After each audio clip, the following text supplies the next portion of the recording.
We are online here because of obvious reasons. We all know what they are. And tonight we have our photography panel. But firstly, I would like to give a big shout out to our funders, Waterford City Council, and our organisers, Waterford Cultural Quarter and Creative Ireland. Tonight, I am very happy to welcome Shane O'Neill of Aspect Photography, Cyril Helnwein, and Frank Cosgrove. Guys, you're very welcome to tonight's panel. And I can't wait to get my teeth into this one really now. And as you know, CreateFest is a platform for sharing, networking and discussion around the creative industries. So we're hoping that we're going to learn lots from you guys tonight and get lots of little insights and tricks of the trade if you're willing to let us know. I'm going to go to you first, Cyril. Can you let us know a little bit about how you got into photography and what inspired you to start this career path for yourself?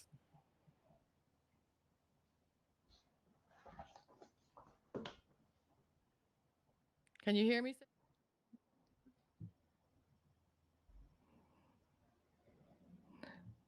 I think we're having a little technical issue with Cyril at the moment. Shane, would you mind answering that question for me? How did you get into photography first, and what inspired you to become a photographer? Hello, Ciara. How are you doing? It was simple enough for me. I was about 10 years old, and my dad arrived home one evening with a camera. He wasn't meant to have it. He just got it accidentally. And he put it down on the table, and I picked it up, and he encouraged me to use it, to learn how to play with it, and just to just generally mess around with it. And I was pretty hooked on it from there. But what he also did then was he kind of bought books and magazines and lots of different things like in resources, and just gave them to me, and I literally just mopped it all up. It was a subject that I just absorbed everything from it, and so it was kind of like instantly smitten, I guess, like with it from there. So that's really how I started. That's all the way back to the very beginning. So just a happy accident, really, I guess. I think we have Cyril back there. Cyril, I think that you actually kind of started out in your photography journey when you were about 10 years old as well. Can you let us know a little bit more about that? Yes, hi, can you hear me now? I can, definitely, yeah. Okay, great. Yeah, hi, good evening to everybody. So, yeah, I was also like Shane, about 10 years old, and I always had a little bit of an interest as a child. My parents were and are artists. So they always encouraged. I played around with, did little kind of photo shoots and stuff like that, just photographing stuff around me. And then when I moved to Ireland in the late 90s, and I really fell in love with the country. So for me, seeing back then Ireland was a very, very different place. There was no big supermarkets of ways, and not only was gorgeous. Sorry, go ahead.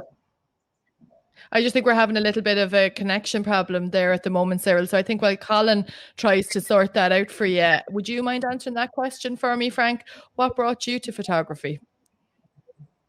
Yeah, thanks, Ciara. I suppose, like what the guys have said, I got interested very early. I think I also had a passion for photography in some way. But I think when the internet started taking off as a way to promote tourism, that's really when I kind of got involved in kind of up in my game. Up to that point, it was more snaps. But I was working in tourism in a family business, was a scuba diving center. And I think taking high quality pictures to promote that business, and then that led to me getting involved with other tourism sector pieces, whether it was hotels or B&Bs or that kind of stuff.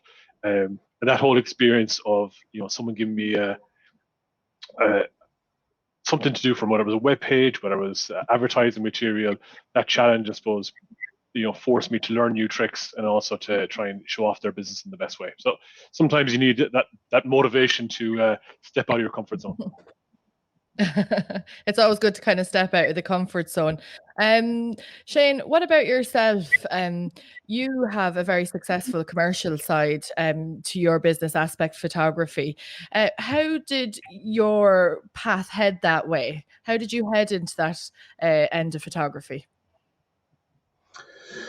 Well, I suppose, I mean, probably about 80-90% of what I do would be wedding photography. But it would be a quite specific type of wedding photography, which would be documentary photography. And it's very much about going with the flow and not setting it up, and definitely not kind of going down the route of, what traditional wedding photography would have been. And so I'm kind of lucky in that regard. But what happened was, you'd have to go back to college for me, because when I was younger, I wanted to be a commercial photographer. I wanted to do sort of, kind of like sort of those really sort of highly detailed and intricate work that you'd see like on, say, glossy magazines, like of maybe a perfume bottle or a watch or something like that. But when I was in college, in Dunleary College of Art and Design, which is IADT now, even though the course was commercial, there was this kind of sort of strong art photography community within that would sneak in pretending, that they wanted to be commercial photographers, but really they just wanted access to the best studio in the country. And there was a bit of a kind of a cross-pollination that happened around that time, where I started kind of picking up elements of some of the art photography, and it ended up shaping me in a way that I didn't realize. So I kind of took that with me. I got into documentary photography as a result of that. And then about 20 years ago, a friend of mine was getting married and asked me would I take the photograph of the wedding. And I said I would, but I said I want to do it in the way that I'd like to do it, like, which is just natural and going with it all and being part of it all. And so I shot it. He ended up showing it to people, and pretty much basically someone would see it and liked it, and the phone hasn't stopped ringing since. So that's going back to that. Nice. But then the commercial work I've always kind of had an interest in, and it's nice to kind of diversify a little bit. And I particularly like food photography. I like architectural photography too, but it's kind of hard to come across that kind of work. But I hope I answered your question there anyway, a bit long-winded, but yeah, perfectly, absolutely. Cyril, we'll come back to you now. I'll give it another go. Can you tell us a little bit about your style of photography? I know you don't use a lot of technology. Can you let us know why you do that, why you've chosen to do that, and what kind of subject matter really, influences you and that you like to shoot? Yeah, hi. I hope it's working now. I've done my best here, but I'm out in the countryside, so the dodgy internet can be coming and going. It's perfect. Is it better now? Yeah. Definitely.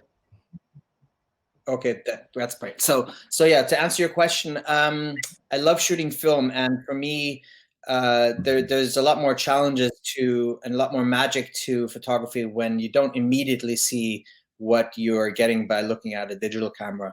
And it has a bit of an alchemy kind of aspect, because you're in the dark room, you're mixing chemicals, there's smells, you're touching stuff. And for me, that has a very, very special creative side to it, where you're actually doing a lot more hands-on rather than, pointing a camera and shooting it and having an instant result. Even with my last series, which I shot on Polaroid, it was quite a, there's a lot of chemicals involved, a lot of timing, and you have to basically do everything right the first time. And sometimes you don't do things the way you had planned them, and actually you get lucky accidents or things that turned out better than you had imagined. It's really a very two-dimensional process, because it's not just you getting always exactly what you want, but sometimes you're surprised as well. It's a bit of an adventure, and that's, for me, is what the fun side of that is. And what about you, Frank? What's the fun side of photography for that's a mouthful. What's the fun side of photography for you? I suppose for me, sometimes when you go somewhere new, I love just doing the research and checking out online. What is the history of the place? What local places people like to talk about, or go and meet people in the locality and talk to them. What are they proud of in the area? So sometimes you could be in a foreign city and they'll talk about you'll see in the tourist books that this picture of this fountain is fantastic, but what they don't show you is this little pub or this area at sunset. And that's what I like, is trying to get that maybe what the locals or what people know about the area, try and capture that and show off the place in a different light. Yeah. Showing something that people don't always get. Yeah, this is one for all of you guys, but I'll come to you, Shane, first. How important is it for somebody to have the right equipment, and what essentials would you need starting out?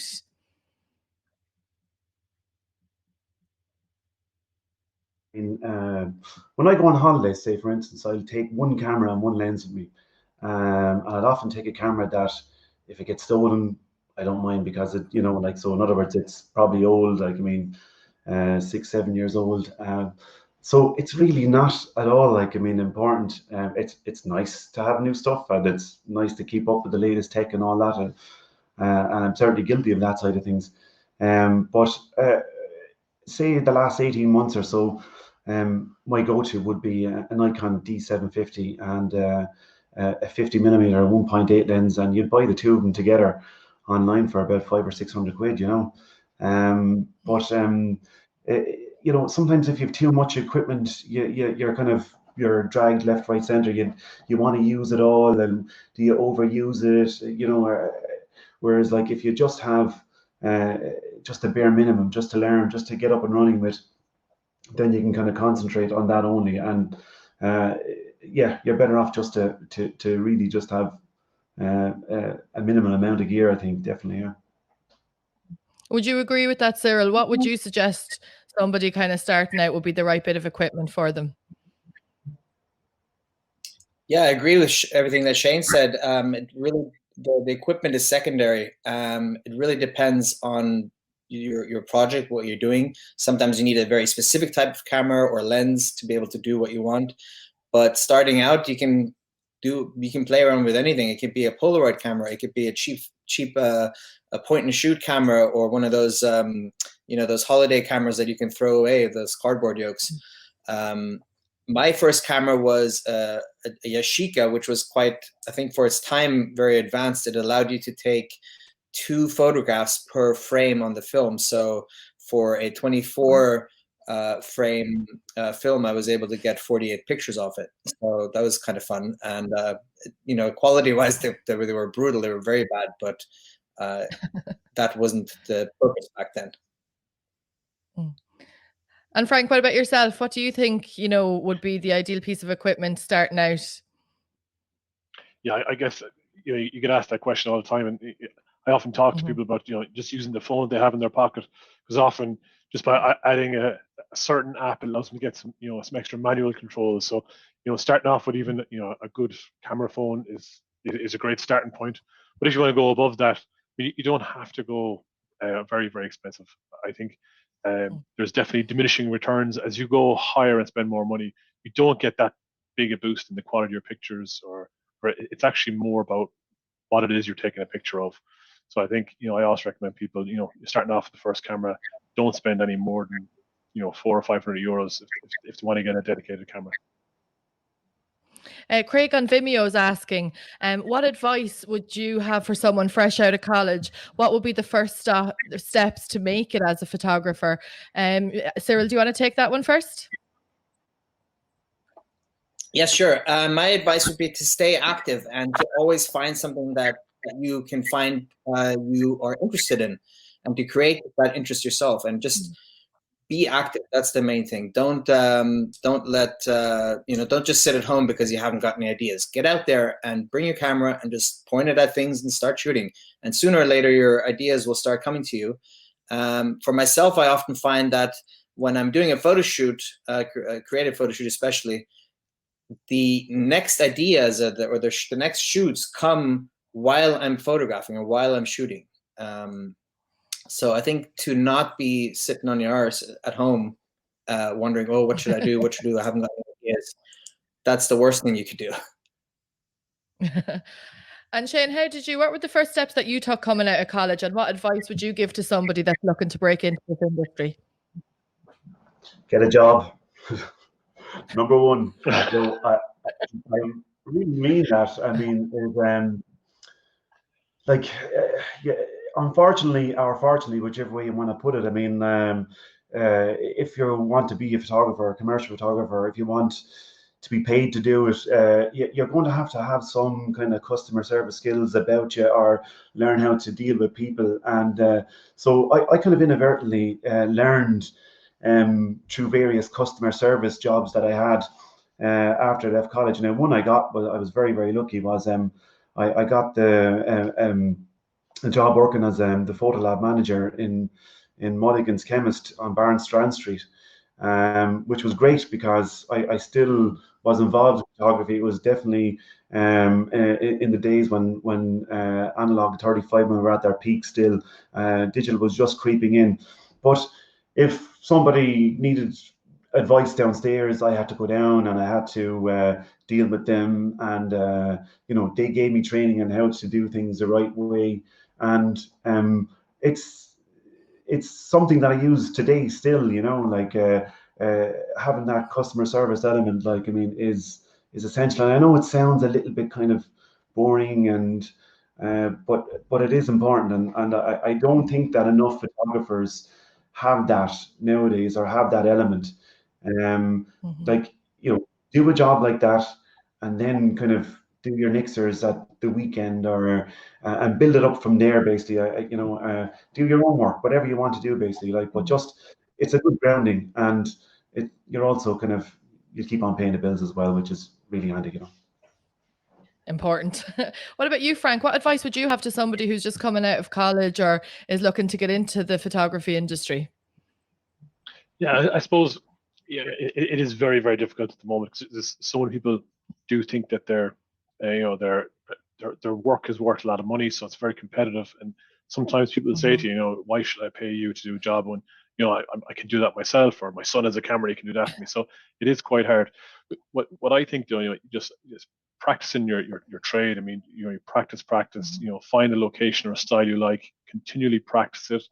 If you're putting it online or social media, look for feedback. That feedback is going to help you to improve your skills.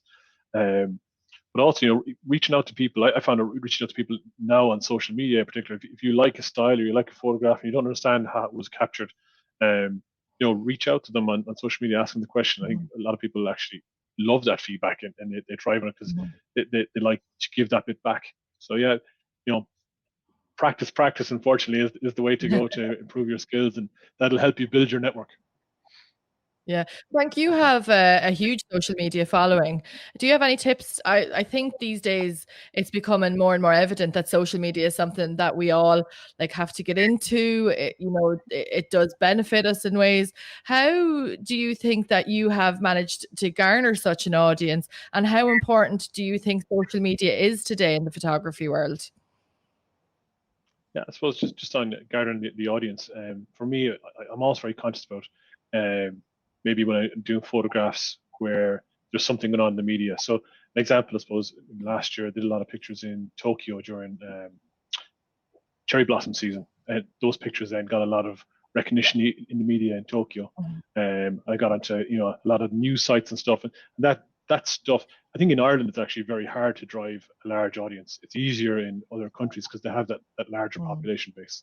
So I try to, when I'm traveling on either personal travel or on work, is to research the area, find out what's going on, and make sure that I'm taking pictures or sharing pictures that are going to get a hook locally to try and get people to follow them or like them or share them, and that ultimately then builds an audience.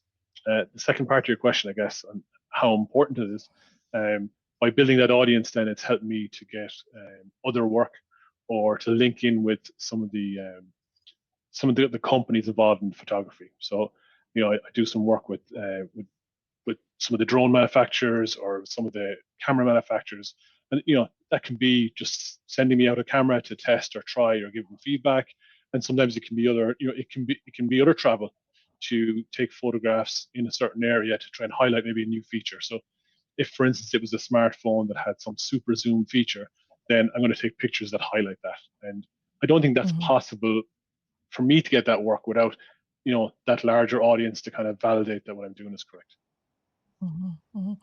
I'm going to ask you this one, Cyril.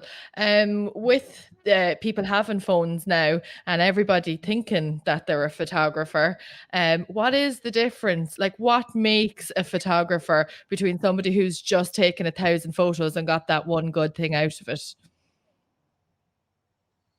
That's a good question, but I suppose nowadays everybody's a photographer, and the same way that almost anybody can be a singer with autotune or some other software program.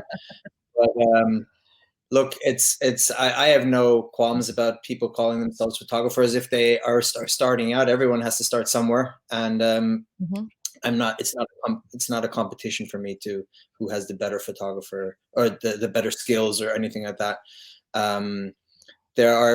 Photography is such a broad range.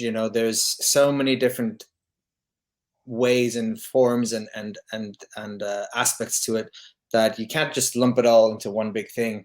And I think as artists, I think that when children growing up are the most creative, and the elder you get, or the more you grow up, it seems the more the less creative you become through the influence of society and schooling and whatever, and people lose their creativity as children. So I think it's important to remember that it should be something fun, and it should be something that inspires you and that you are doing from your own interest, and not just to be, the next Instagram hit or the next TikTok legend or whatever, I think I might be a bit old to be a TikTok legend. That's totally passed me by at this stage. Shane, this one is for you from Irina on Facebook. You may be best known for your wedding photography with so many cancelled events in 2020. What has filled the artistic void for you? And also, who would you have had to photograph your own wedding if you could have had anyone? Oh, geez. Well, I learned something about myself the other day, and I got to admit this now. And it's kind of like if you give me 8 hours in the office, like to do whatever I have to do, like, and it's mainly email, by the way, I just endless. But what I find like that I'm actually better off having short kind of so maybe 3-4 hours where I can get in, I go right of a deadline, and I burst through what I have to get done, and then I'm gone again. I find that that's been one kind of thing about the extra time I've had, like with COVID, that I just generally tend to take longer to do the same amount of work, so it seems. But what I did do was I delved into some kind of personal work. I don't know how to describe it, but and just try to make sense of it. Now, let me give you an example. So if I go to, say, shoot a wedding anywhere, like in Ireland or wherever it is, overseas or anywhere, if I see something that I'm drawn to on a personal level, aside from the wedding work that I'm doing or whatever, I'll photograph that. And then it could be just a snap, it could be anything, it could be just quick, or it could delve into it. It doesn't really matter. But what I do is, when I'm editing, I will set that image aside and I'll put it into like a big folder of images and eventually get around to it. So I try to kind of gather all those images. I call them number twos because I two-star them when I'm editing on Lightroom. And I just basically have this big bunch of images. And throughout COVID, I've been there saying, right, is it some images I like, but the rest of them, like, oh God, is it any good at all? But that's been kind of like one thing that I've been doing really from it, and still trying to make sense of it all there. What was the next part of that question? I can't remember. If you could have had anybody to photograph your wedding, who would you have picked? So I wouldn't change my mind on the photographer that we actually had for our wedding, who's I called Martin Parr, and he would have had a sort of would have been a big influence on me, particularly kind of like I said when I was back in college, when I was exposed to types of photography that I'd never came across before. But Martin Parr was a photographer that I was always drawn to his work. There's is one of his books here. If we can see it, it's called. Here we go. Can you see it there? Oh yeah. Yeah. That resort. It's just so normal, but when I saw it, I just I couldn't get over just how brilliant it was and how normal and how I could relate to it. This could have been in Tremor, but anyway, I was always drawn to that guy's work. So shortly after we were engaged, Aoife's my wife. Now she's my wife. And she asked me the question, who do I want? I said Martin Parr. So I sent him an email and I said, would you be interested? And he phoned me and I was like, oh, Jesus Christ almighty. So, when your hero rings you, I was like, oh, hello. So he was very enthusiastic about it. And he came over and spent the day with us and just got caught up in it and went along with it. And the photos are brilliant. I'm thrilled with them. Yeah. I wouldn't change my mind. I've seen a couple of them. They are pretty special, all right. Yeah. So what about you, Cyril? Yeah, absolutely. I've actually seen a couple of your wedding photos and they did actually stand out as something pretty special. But what about you, Cyril? Who has influenced you over the years, either be it photographer or artist? Oh, my dad, for one. He's a very big influence on me. He's a very well-known painter and artist. But I also loved a lot of the old school black and white photographers. One of my favorite photographers is Henry Cartier-Bresson, who I'm sure everybody knows. That kind of street photography, capturing a very special moment from a unique point of view. He really was a master and a god at that. Frank, same question to yourself. Who influences you? Yeah, I suppose I wouldn't have a particular list. I'm always just, reading and researching more people and more styles. So there was never like one particular person that stood out for me. But I do tend to, if I'm going to a location, find out, who is that local photographer or artist in the area and go and check out their work. I think wandering through, small galleries or places, you find amazing things, but there's no one in particular that stands out. I tend to be always on the lookout for new stuff. I have one here from Ferdia on Facebook, and he wants to know what resources or supports are there for emerging photographers in Ireland? Like, I know that you've all said that, Frank, if somebody reaches out to you about a shoot or a photograph you've taken, you'll happily explain it to them. But are there any other kind of supports that are available out there? I'll go to you first on that one, Frank. Yeah, there's very, very little. I mean, I would say, you as a student, there are some pieces you can get from software company things, Adobe and Microsoft and people that tend to have student deals and student discounts. But I found it's photography in particular. There's not a whole lot of supports out there that are free of charge. It's more trying to get support from established photographers in the area, just trying to get their time or get their experience. That's just, to me anyway, so far, that's all I've had.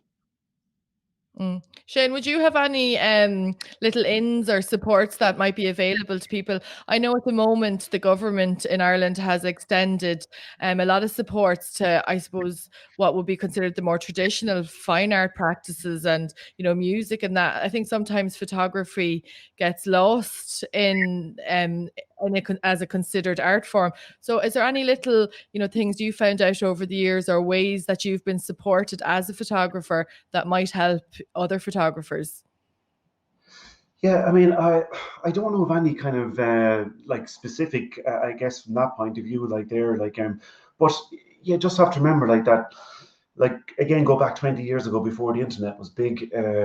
You know, any information that you wanted, any contacts you wanted to make, I mean, it was a slow and laborious process. Whereas nowadays, like, I mean, you know, if you want to learn something, you know, YouTube will probably give you, you know, like the answer you're looking for. Podcasts. I mean, you can reach out to other photographers on a multitude of networks and platforms, and just network away with people. I mean, like, you're not going to get a specific, I can't give a specific answer, but I just think if you keep on chipping away like that, you know, find like-minded people, or people that you like, meet them, encourage each other, all that kind of stuff. I mean, that really is it. You know, yeah. If you're feeling a bit overwhelmed about it all, I mean, like, I think you just step back and think about it. You're living in a golden age right now, where it's so easy to reach out and keep in touch with people. And just keep on chipping away like that. If you do that over and over, before you know it, you'll have a right network going. So I'm going to ask you this question directly to yourself, because I know you don't use a lot of technology. How much has technology changed the art of photography over the last years? I would say hugely. It's so much more easier now. Back, you know, back in the day, it was quite complicated. You had to have all these items of, you know, you had to have a camera first of all, then you had to film, you had to have a dark room. Now you can just take photos with your phone, or with you know, a little GoPro or something, or it's much more easier now, I think.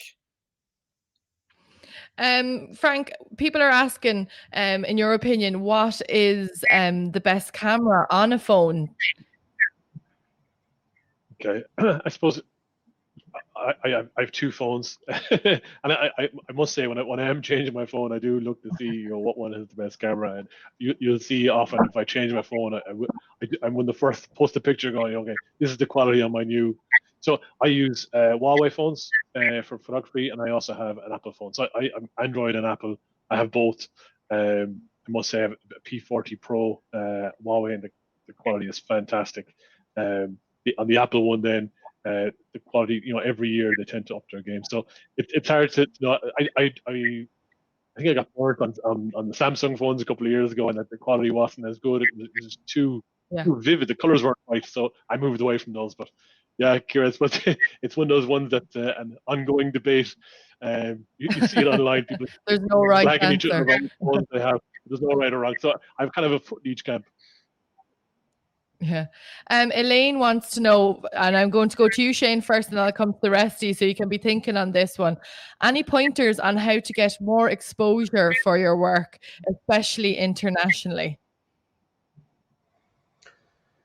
How would anyone do it? I guess. Like, I mean, again, you know, we have these platforms, like, I mean, that are huge. Like, I mean, I didn't see Instagram coming. I didn't see it becoming the huge and massive kind of Goliath that it is now.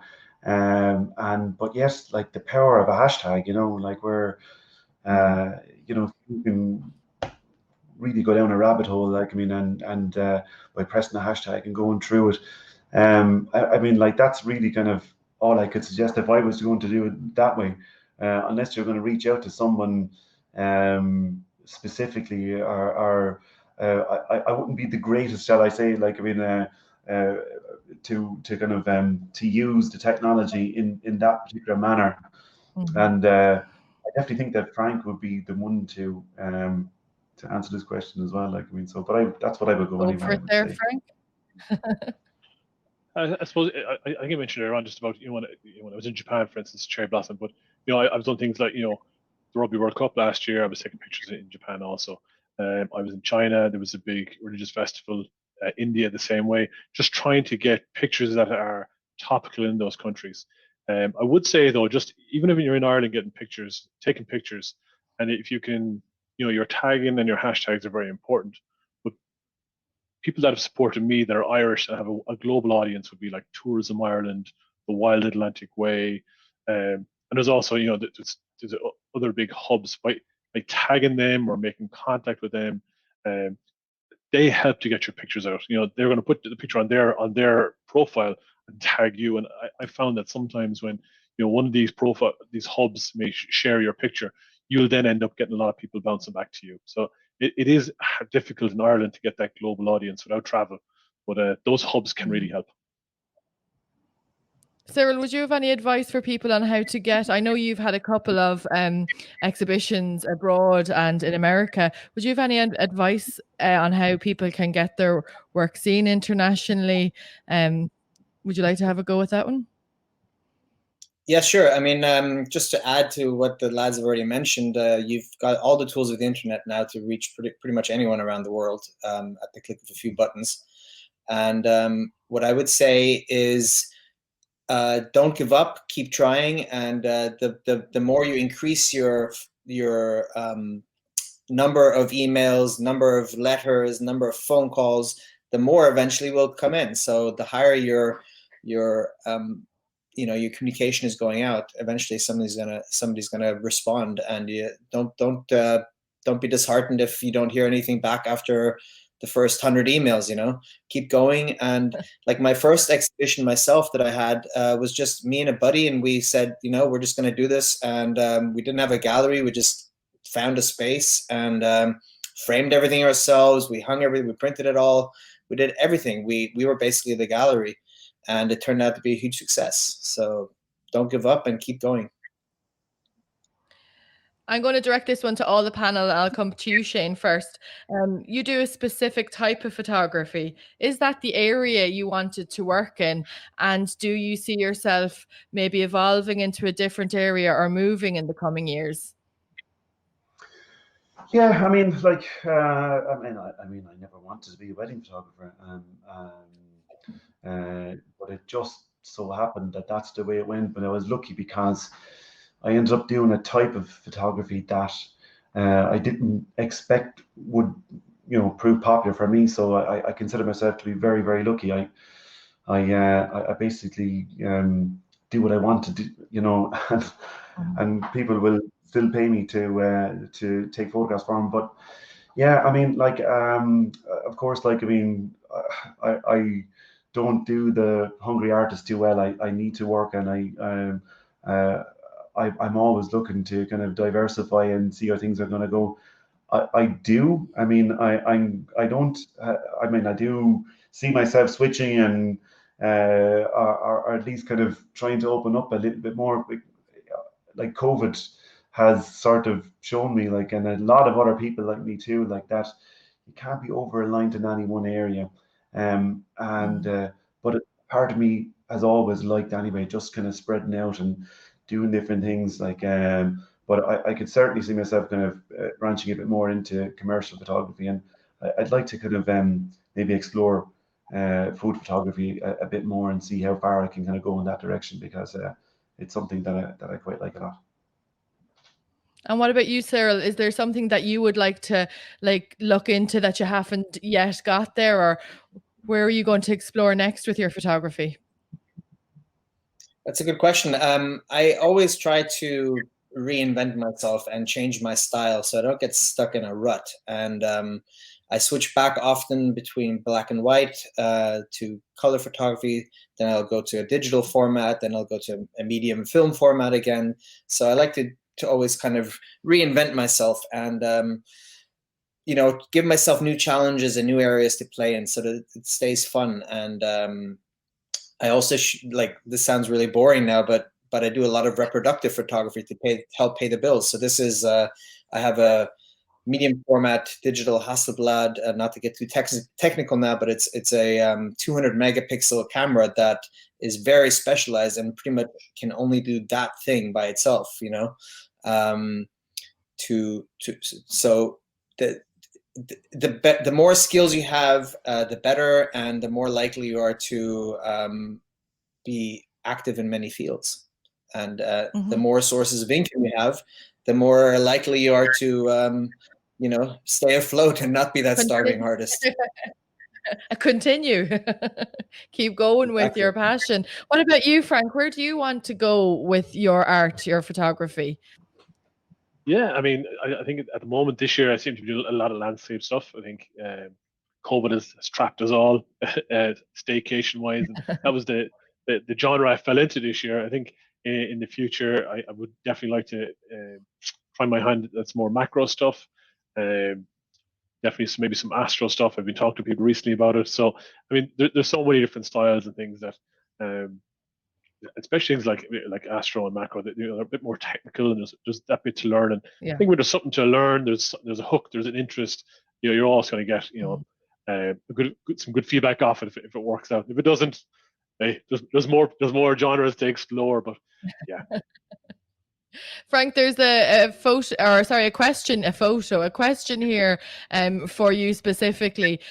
Which photo, or what was the turning point for the influx of your Instagram followers? That's for you, Frank. Yeah, it's funny. There was a picture of a swan, a couple of years ago. I think it's probably 3 or 4 years ago. At the end of the season, so right before they lose their grey feathers, it was kind of a patchy grey and white feathers. And I just posted it. It was just a random picture, but it ended up on Instagram Explore page. That's the homepage on Instagram. So I posted the picture. Next thing, about a half an hour later, my phone started buzzing and hopping, and I didn't know what was going on. But yeah, there was just hundreds of people started twigging onto it. That was probably the first kind of boom or unexpected one.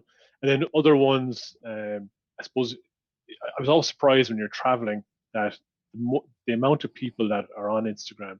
So when you're posting a picture in a location, they're just, there is that, huge population that is going to start liking or following stuff based on that you just don't get here. So I think that picture of the swan was a turning point. And then there's been a couple of small ones since. Tend to be, there's a big storm and you get a dramatic picture of a wave breaking over a headland. Those types of things tend to be spikes. But I do track it. I mean, I do look at traffic hitting the page all the time. It's something I do study to try and find out what's working and what's not. Okay. And do you think it's important to track it and to study what is and isn't working on your page? And does that influence what you put on your page? Yeah, it does. I mean, I would say that started when I had a high influx. I kind of set a goal for myself to post a picture every single day, and I did that for a year. And I always posted at exactly the same time because I kind of, it was 7 or 8 o'clock in the evening time. It tends to be kind of daytime US, and I found that was the time where I was getting the most engagement. What tags are working on the pictures, what style of picture, and track it over time and find out what works. And the only thing it can do is it can lead you into, it can stick you in a certain type of photo or a certain type of genre. So you have to be careful. I think Cyril mentioned that you don't get stuck in it. It's stuck in a certain type of, you got to reinvent yourself, and you can't let the metrics of what works in your page put you into a specific type of photograph. But I find it very important to track that information. Yeah. Shane, as you're most well known for your wedding photography, but also I think your wedding photography is so well known because of the individual your individual style and what you capture throughout someone's special day. You've recently won an award. I don't actually know the correct title. It's Ireland's best photographer in the world. Oh, I take that. Just go with that. The Irish Professional Photographer and Videographer Association. There you go. Documentary Photographer of the Year, and that portfolio went on to win the overall Wedding Photographer of the Year, which was very nice. It was nice, yeah. I mean, it was nice. I wasn't expecting it. But it was. How important do you think winning such an award is? And have you, like Frank, I suppose, would see an influx through his social media? Do these types of awards, do they help monetize your work, and do you become more popular and get more jobs out of it? Are they important? In the early days, definitely. I mean, like to say that you're award winning, like, I mean, the thing about it is that there are so many different bodies like that. It's hard to ascertain what like is a good body or what's a bad body, I guess, but I found that later on, like, I mean, and even though I do enter different awards, like I was placed in the Wedding Photojournalists Association just during the week, but I didn't put it up online that I that I'd done it, because and I don't know why. Maybe I should, but I guess kind of really what is, I don't want to be steered by what does well at awards. Like if a specific type of photograph is going to do well. Like, I mean, I find, like, for instance, backlit confetti shots, like, I mean, like that they're at this stage now, I'm not going to do that. I'm going to stay true to the kind of work that I like, and the kind of work that I want to do, the kind of work that I want to print, the kind of work that is going to attract the kind of client that I want. So even though it's great in one regard and it's nice to get these accolades, I definitely noticed that I've gone my own direction in the last few years, definitely. Cyril, this one is for you. Are you using a darkroom to edit and develop your photography, or is there software involved? And where do you even get chemicals for your darkroom these days? Well, yes, I do have some sort of a darkroom, I would say. My last series was shot on Polaroid, so the darkroom is, for lack of a better word, is all there. All the chemicals are already there. When you squeeze it together, the Polaroid is exposed. And then what I did is I scanned it using an analog scanner. So software wise, yes, there's always going to be a little bit to adjust the contrast a little bit, or maybe burn an area or lighten an area. But more or less, I stay away from the kind of cutting something out and placing a part of a picture into another picture, or changing the shape of things or something like that. Cyril, for you, what's the most exciting thing happening in photography at the moment, be it trends or artists or technology? That's a good question. I don't know how to answer that. It's for me personally. Yeah, technology is definitely exciting. Because, for me personally, I think technology is exciting. The newest GoPros that are coming out are getting better and better. The stabilization is amazing. It gives you so many tools, and I think to be a traditionalist is okay in one sense, but I guarantee you that if Mozart was alive in today's day and age, he'd be playing around on some audio software, creating his music. He wouldn't be singing at home and by candlelight writing his operas. And what about you, Shane? What's the most exciting thing happening in photography at the moment, be it technology or an artist's work? Yeah, I mean, I have to say that it's great to see how kind of photography like now, because I mean, like, it's absolutely everywhere. We all have access to so much, like, I mean, of it. But it's great to see the young talent coming through and seeing how they see the world. And like, I mean, there's some like fantastic photographers. Like, I mean, Simon Curran is down in Cork. It's brilliant to see his portraits and how he comes on. Like, some brilliant photographers in Waterford. Leon Costello from Tramore. He just has these brilliant, kind of almost eerie sort of nighttime photographs of buildings empty, and just kind of does this kind of really cool kind of color on them.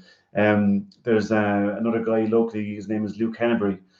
Just a fantastic guy, and he's constantly using the technology that he has in front of him, snapping and sharing it straight away. A guy called Kieran Power.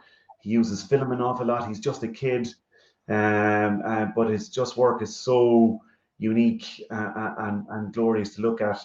And two more names to mention: Adam Heffernan, who is he's a guy from Dunhill.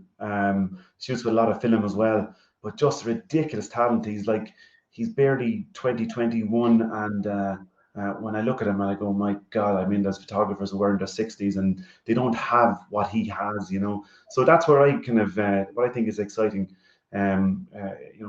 kids like this coming through. And Frank, and sorry, go on. No, you go on. No, that was it. Frank, what about you? Any trends or artists or technology that you find exciting happening in photography at the moment? Yeah, I just think the overall level of interest in photography at the moment is just really, really exciting. Everyone now is out taking pictures with phones or with cameras, and it's become something that people, leaving school are very, very aware of, or even in school. You see local secondary schools starting up camera clubs, which, I think camera clubs disappeared maybe 20 years ago, and they're starting to kind of come back, which is great to see. Me from a technology side, I'm always a sucker for drones. It's not about that, you're flying something. It's more about putting a camera in a location you wouldn't, as a photographer, be able to get into. Whether it's, whether you're climbing mountains or out in boats and things, those locations can be very difficult to get a stable shot. So, some of the new technologies, especially in drones that are coming out at the moment, allow you to do some fantastic shots that people haven't been able to capture in the past. So, that to me, it's not about the technology; it's maybe how we're using them these days. One final question for you all now, and it's one I've been asking all our panels this week. I think sometimes as we're going through our careers, somebody can drop a little bit of advice into your ear. For me, it was get out of your own way. And I've always carried that through my career with me. What was that one little snippet of advice that you were given that resonated with you, or that has proved valuable and that has helped you along your path? Cyril, I'll go to you first on that one. One very interesting one, actually, from my father. He, I don't remember his exact words. They were in German too, so I don't know how to translate it right. But he basically said, take responsibility for that frame. So you're looking through the camera, you're looking at that frame, at that shot. Take responsibility for everything that you see. And if you analyze that, I guess, or think about that, it means that you are creating that shot with full intent. It's not an accident.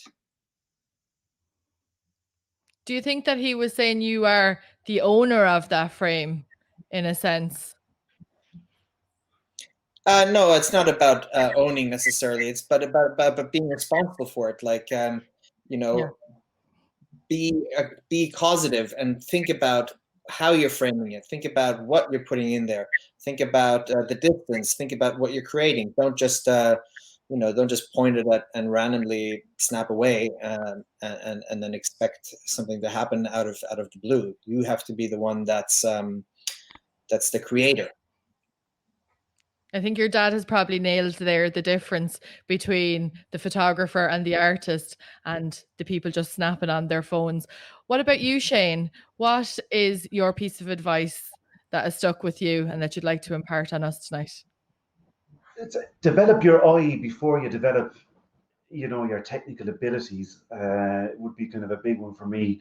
And I find like that it's advice that I get asked an awful lot. People say, well, what would you do, like, or when they get a new camera, particularly, and they look at it and they don't understand what the buttons mean, all these, and they can kind of get bogged down by the technicalities.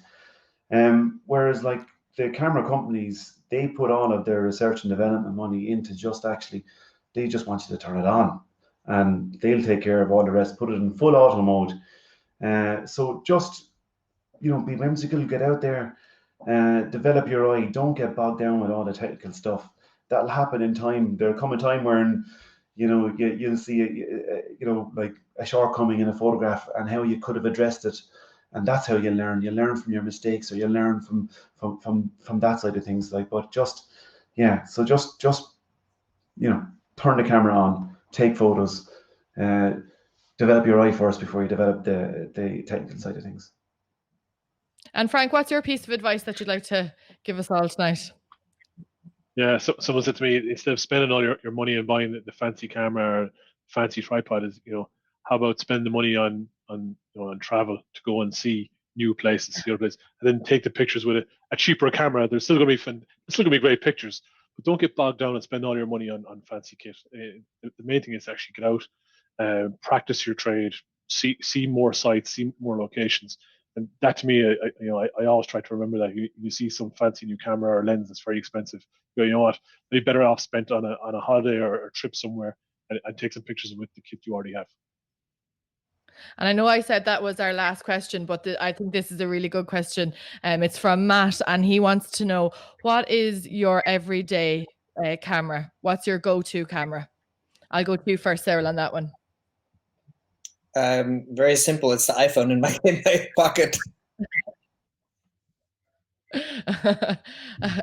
You're very honest. I thought there was no technology.